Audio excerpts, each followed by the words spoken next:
আশা করব সবাই ভালো আছো, আমিও ভালো আছি। আজ আমাদের দেশ এতটাই করুণ অবস্থা, আমরা নিজেরাই নিজেদের দেশকে আঘাত করছি প্রতিনিয়ত। হিংসা, লোভ, প্রতিশোধ, নিত্য নতুন খবরের মুখোমুখি হচ্ছি। ঈশ্বরের সৃষ্টিকে কলুষতা প্রাপ্যে পরিণত করছি। এই নিয়েই আমার লেখা কবিতা আজ তোমাদের শোনাবো। ঈশ্বর আজ নিজেই অবাক, পাঠিয়েছি কাদের মধ্যে। জীবন নিয়ে টানাটানি করিস কিসের স্বার্থে? যে জিনিসে নেইকো মান, নেইকো প্রাণ, নেইকো বোধ বাক্যে, তার জন্য করিস আঘাত আমার সর্বসৃষ্টি। তোদের মতো রক্ত চোষা নয় রে বনের পশু পক্ষী, মানব জীবন ব্যর্থ করে তাও হলি নে ওদের মতো যুক্তি।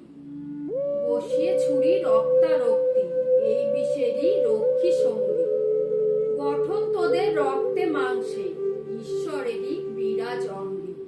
ভাবিনি তো হবি তোরা জন, যাদের গর্ভে জন্ম নিলি করছি ফাঁকা তাদেরই কোল। তোরা শুধু অসুর নয়, অসুরেরও ঊর্ধ্বে।